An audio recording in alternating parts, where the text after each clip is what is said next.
Welcome to dream shore. എല്ലാ ഉദ്യോഗാർത്ഥികൾക്കും dream shore PSCയുടെ ഇന്നത്തെ പുതിയൊരു വീഡിയോയിലേക്ക് സ്വാഗതം. ഇന്നത്തെ ക്ലാസ്സിൽ നമ്മൾ പഠിക്കാൻ പോകുന്നത് ബിൽ ഓഫ് എക്സ്ചേഞ്ചിനെ കുറിച്ചാണ്. ഇതിനു മുൻപ് ഉള്ള ക്ലാസ്സുകളിലായിട്ട് നമ്മൾ അക്കൗണ്ടിങ്ങിൽ ക്ലാസ്സുകൾ ചെയ്തിട്ടുണ്ട്. വളരെ ബേസിക് ആയിട്ടുള്ള ഒരുപാട് കാര്യങ്ങൾ നമ്മൾ അക്കൗണ്ടിങ്ങിൽ പഠിച്ചു. ഇന്ന് നമുക്ക് ബിൽ ഓഫ് എക്സ്ചേഞ്ച് എന്ന ഇമ്പോർട്ടൻ്റ് ആയിട്ടുള്ളൊരു ഭാഗമാണ് പഠിക്കാനുള്ളത്. ഇപ്പോൾ നമ്മൾ പഠിച്ചുകൊണ്ടിരിക്കുന്നത് ഡിവിഷണൽ അക്കൗണ്ടൻ്റ് എക്സാമിൻ്റെ പ്രിലിമിനറി എക്സാമിന് വേണ്ടിയിട്ടുള്ള കാര്യങ്ങളാണ്. +1 +2 ക്ലാസ്സുകളിലെ ടെക്സ്റ്റ് ബുക്കാണ് നമ്മൾ പഠിച്ചുകൊണ്ടിരിക്കുന്നത്. +1 ടെക്സ്റ്റ് ബുക്ക് കംപ്ലീറ്റ് ആയതിനു ശേഷം നമുക്ക് +2 ടെക്സ്റ്റ് ബുക്കിൽ നിന്നും നമ്മുടെ സിലബസിൽ വരുന്ന കാര്യങ്ങൾ പഠിക്കാം. അതിനുശേഷം നമുക്ക് BCom ടെക്സ്റ്റ് ബുക്ക് പഠിക്കാം. ഈ രീതിയിൽ പഠിച്ചു പോയിട്ടുണ്ടെങ്കിൽ നിങ്ങൾക്ക് എക്സാമിന് നന്നായിട്ട് ചെയ്യാൻ വേണ്ടി പറ്റുള്ളൂ. അപ്പോൾ ബേസിക് ആയിട്ടുള്ള കാര്യങ്ങൾ മുതൽ എല്ലാ കാര്യങ്ങളും നമുക്ക് അക്കൗണ്ടിങ്ങിൽ പഠിച്ചെടുക്കാം. അപ്പോൾ ഇന്നത്തെ ക്ലാസ്സിലേക്ക് നമുക്ക് പോകുന്നതിന് മുൻപ് നിങ്ങൾ ആദ്യമായിട്ട് ഈ ചാനൽ കാണുന്നവരുണ്ടെങ്കിൽ തീർച്ചയായിട്ടും ചാനൽ സബ്സ്ക്രൈബ് ചെയ്യാൻ മറക്കരുത്.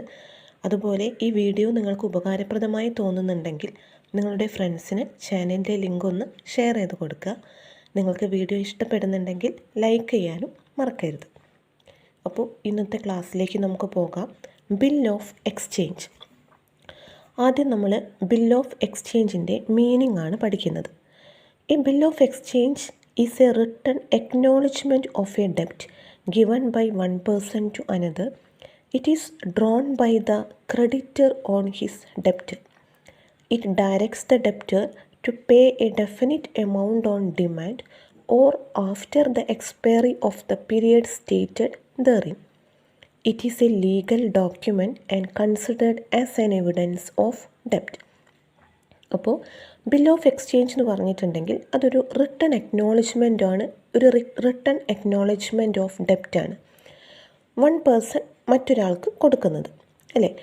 അത് ഡ്രോ ചെയ്യുന്നത് ക്രെഡിറ്ററാണ്. ഇറ്റ് ഡയറക്ട്സ് ഡെപ്റ്ററോട് എന്താണ് പറയുന്നത്? ഒരു സർട്ടൻ സം ഓഫ് മണി ഇത്ര ടൈമിനുള്ളിൽ after the expiry of period of the time the amount should be pay അല്ലേ. അതാണ് ബിൽ ഓഫ് എക്സ്ചേഞ്ച് എന്ന് പറയുന്നത്. ഈ ബിൽ ഓഫ് എക്സ്ചേഞ്ച് എന്ന് പറയുന്നത് എപ്പോഴും it should be in writing അല്ലേ. എപ്പോഴും എഴുതി തയ്യാറാക്കിയതായിരിക്കും. It should contain an order by the seller to the purchaser to make the payment in future. ഒരു ഫ്യൂച്ചർ ഡേറ്റിൽ ഇന്ന ഡേറ്റിൽ ആ ഒരു എമൗണ്ട് കൊടുക്കണം എന്നുള്ളൊരു കണ്ടീഷനായിരിക്കും ബിൽ ഓഫ് എക്സ്ചേഞ്ചിൽ ഉണ്ടാവുന്നത്. The order contained in the bill should be unconditional. അത് അൺകണ്ടീഷണൽ ഓർഡറാണ്. It must be signed by the maker, that is the person writing it. ആരാണോ ആ ബില്ലിൽ എഴുതുന്നത് ആ ആൾ എന്ത് ചെയ്തിരിക്കണം? He should be signed. It must be address to a certain definite person. ഈ ബിൽ ഓഫ് എക്സ്ചേഞ്ച് എപ്പോഴും അഡ്രസ്സ് ചെയ്യുന്നത് ഏതെങ്കിലും ഒരു പെർട്ടിക്കുലർ പേഴ്സൺ ആയിരിക്കും. The amount ordered to be paid in the bill must be certain. ഒരു certain amount pay ചെയ്യണം എന്നുള്ളത് അതിൽ കാണിച്ചിരിക്കും. The person to whom payment of the bill is to be made is known as payee. The person to whom, ആർക്കാണോ payment നടത്തേണ്ടത് ആ ആളെ payee എന്നും, he must be a certain person or the bearer of the bill, അവരാണ് ബില്ലിൻ്റെ bearer എന്ന് പറയുന്നത്. അപ്പോൾ ഇവിടെ ബിൽ ഓഫ് എക്സ്ചേഞ്ചിൻ്റെ ഒരു സ്പെസിമെനാണ് കാണിച്ചിരിക്കുന്നത്. ഇതെല്ലാവരും ഒന്ന് നോക്കുക. ഈ രീതിയിലായിരിക്കും ബിൽ ഓഫ് എക്സ്ചേഞ്ച് ഉണ്ടായിരിക്കുന്നത്. Next is parties to a bill of exchange. Bill of എക്സ്ചേഞ്ചിലെ പാർട്ടീസ് ആരൊക്കെയാണ്? First one is drawer. He is the creditor and writes a bill exchange on the debtor. അപ്പോൾ ആരാണോ ഈ ബില്ല് റൈറ്റ് ചെയ്യുന്നത് ആ ആളാണ് drawer. He puts he signature on the bill. ഡ്രോവറാണ് ആ ബില്ലിൽ സൈൻ ചെയ്യുന്നത്. ഡ്രോയി ഓർ ആക്സെപ്റ്റർ ആണ്. The bill is accepted by the person അല്ലേ, drawee. He is the debtor and the bill is written on him. ആർക്കാണോ നമ്മൾ ആ bill എഴുതി കൊടുക്കുന്നത് ആ ആളാണ് drawee or the acceptor. Ordering him to pay a certain amount after a fixed period. നമ്മൾ അവരോട് ഓർഡർ ചെയ്യുകയാണ് ഒരു certain amount after a certain amount with a period of time they should pay that amount. Next one is the payee. He is the person to whom the payment of the bill is to be made അല്ലേ. He's the person to whom the payment of the bill ആർക്കാണോ കൊടുക്കുന്നത് ആ ആളാണ് payee. On the maturity date sometimes the drawer and the payee can be one party. ചിലപ്പോൾ ഡ്രോവറും അതുപോലെ പേയിയും same party തന്നെ ആയിരിക്കും. When payment is to be made to the drawer. അപ്പോൾ ഇത്ര കാര്യങ്ങൾ ബിൽ ഓഫ് എക്സ്ചേഞ്ചിൽ വരുന്ന പാർട്ടീസാണ്. ആരൊക്കെയാണ്? Drawer, drawee or the acceptor and payee. ഇത്രയും ബിൽ ഓഫ് എക്സ്ചേഞ്ചിൽ വരുന്ന പാർട്ടീസാണ്. ഇനി നമുക്ക് ഈ ഒരു ബില്ലുമായി ബന്ധപ്പെട്ടിട്ടുള്ള കുറച്ച് കാര്യങ്ങൾ പഠിക്കാം, കുറച്ച് ടേംസ് പഠിക്കാം. ആദ്യം ഡ്രോയിങ് എ ബിൽ എന്ന് പറഞ്ഞാൽ എന്താണ്? A bill of exchange is drawn for settling an indebtedness. When goods are sold on credit, the seller of goods as per their agreement draws a bill on the buyer asking him to pay the amount on demand or on a stipulated date or to another person named in the instrument. അപ്പോൾ ഒരു bill of exchange എന്ന് പറയുന്ന സമയത്ത് നമ്മൾ goods ഒരാൾക്ക് വിൽക്കുന്ന സമയത്ത് ആ ഗുഡ്സ് വാങ്ങുന്ന ആൾക്ക് ഇത്ര ഡേറ്റിനുള്ളിൽ എമൗണ്ട് പേ ചെയ്യണമെന്ന് പറഞ്ഞിട്ട് സെല്ലർ കൊടുക്കുന്നതാണ് ബില്ലെന്ന് പറയുന്നത്. Acceptance of bill എന്ന് പറയുന്ന സമയത്ത് the mere fact that the bill is drawn by one person upon another does not make the drawee liable for payment of the amount. The drawee, അതായത് debtor ആണ്, accept the liability accept ചെയ്യുന്നത്, ആ bill pay ചെയ്യുന്നത്. ഇത്ര ടൈമിനുള്ളിൽ ആ bill pay ചെയ്യണം. Bill accept ചെയ്യുന്ന ആൾ അത് ആക്സെപ്റ്റ് ചെയ്യും, അല്ലേ? അപ്പോൾ after the drawee has accepted the bill he is known as acceptor. Drawee ആ ബില്ല് ആക്സെപ്റ്റ് ചെയ്ത് കഴിഞ്ഞാൽ അവരാരാണ്? ആക്സെപ്റ്ററാണ്, അല്ലേ? Bill has become a valid bill of exchange and is called the acceptance, അല്ലേ?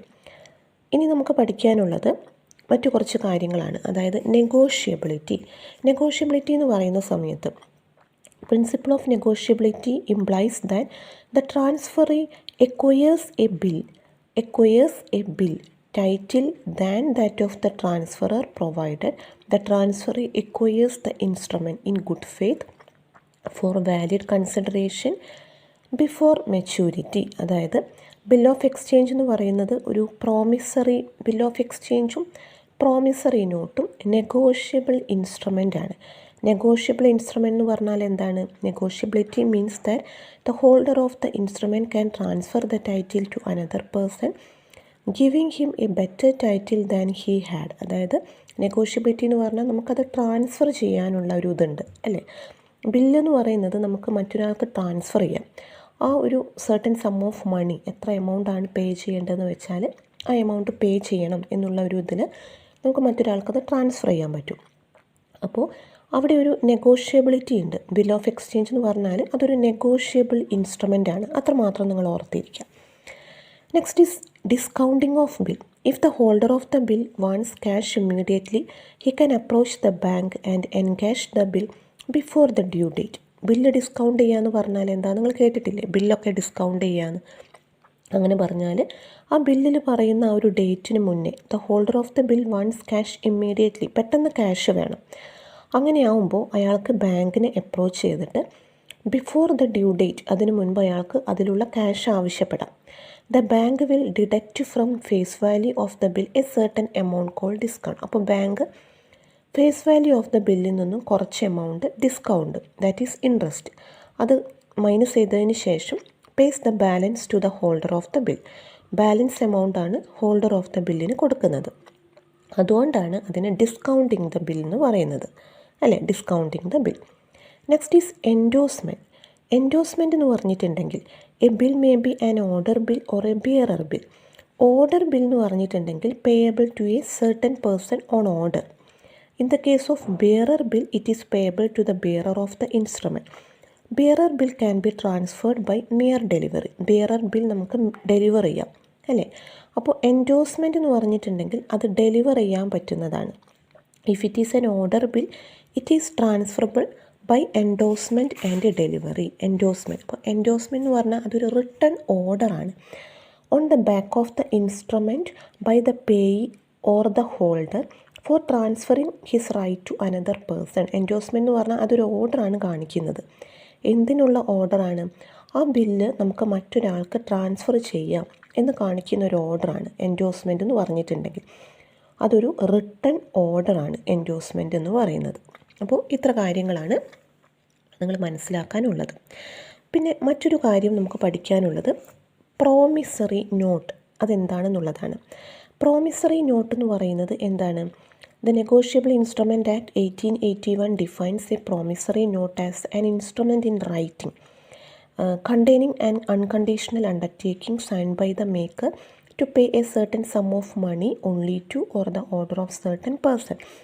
പ്രോമിസറി നോട്ട് എന്ന് പറഞ്ഞിട്ടുണ്ടെങ്കിൽ അതിൽ നമ്മളൊരു പ്രോമിസാണ് കാണിക്കുന്നത് അല്ലേ, ഇത്ര ടൈമിനുള്ളിൽ ഇന്ന ആൾക്ക് നമ്മൾ എമൗണ്ട് പേ ചെയ്യണം എന്ന് കാണിക്കുന്ന ഒരു നെഗോഷ്യബിൾ ഇൻസ്ട്രുമെൻ്റ് ആണ് അല്ലേ. നെഗോഷ്യബിൾ ഇൻസ്ട്രുമെൻ്റ് ആക്ട് എന്ന് പറയുന്നത് 1881 ആണ്. അതുപ്രകാരമാണ് ഈ പ്രോമിസറി നോട്ട് കാണിക്കുന്നത്. ഇപ്പോൾ പ്രോമിസറി നോട്ടിൻ്റെ സ്പെസിമെനാണ് ഈ കാണിച്ചിരിക്കുന്നത്, എല്ലാവരും നോക്കുക. അപ്പോൾ അതിൻ്റെ എന്തൊക്കെയാണ് അതിൽ വരുന്ന essentials. First one, it should be in writing. Promissory note എന്താണ്? എഴുതി തയ്യാറാക്കുന്നതാണ്. It must contain a promise by the maker of the promissory note to make the payment in future. അതായത് അതിലൊരു പ്രോമിസാണ് കാണിക്കുന്നത്, അതിൽ വരുന്ന എമൗണ്ട് ഇത്ര സമയത്തിനുള്ളിൽ പേ ചെയ്യണം. A promise to pay must be the promise to pay must be unconditional. അത് unconditional ആയിരിക്കും. It must be signed by the maker. അത് മേക്കർ അതിൽ സൈൻ ചെയ്യണം. The amount payable must be certain and in money only. Amount pay ചെയ്യുന്നത് money ആയിട്ടായിരിക്കണം. It should be properly stamped. അത് പ്രോപ്പറായിട്ട് stamp ചെയ്യണം. ഇത്ര കാര്യങ്ങളാണ് ഈ പ്രോമിസറി നോട്ടിൽ പറയുന്ന മെയിനായിട്ടുള്ള കാര്യങ്ങൾ. അപ്പോൾ ഈ പ്രോമിസറി നോട്ടിൽ വരുന്ന പാർട്ടീസാണ് മേക്കർ ഓർ ഡ്രോവർ. ഡ്രോവർ എന്ന് പറഞ്ഞാൽ the person who owe some amount to another person, അതാണ് drawer. He's the debtor and he's also called promisor. Next വരുന്നത് പേയി അല്ലെങ്കിൽ drawee. The person in whose favour the promissory note is drawn, അതാണ് payee. He's the creditor അല്ലേ, he's creditor and called the promisee. അപ്പോൾ ഈ രണ്ട് പാർട്ടീസാണ് promissory നോട്ടിൻ്റെ കേസിൽ വരുന്നത്. അപ്പോൾ ഇത്ര കാര്യങ്ങൾ നിങ്ങൾ നന്നായിട്ട് മനസ്സിലാക്കുക. ബിൽ ഓഫ് എക്സ്ചേഞ്ച് എന്ന് പറഞ്ഞിട്ടുണ്ടെങ്കിൽ അത് ഒരു നെഗോഷ്യബിൾ ഇൻസ്ട്രുമെൻ്റ് ആണ്.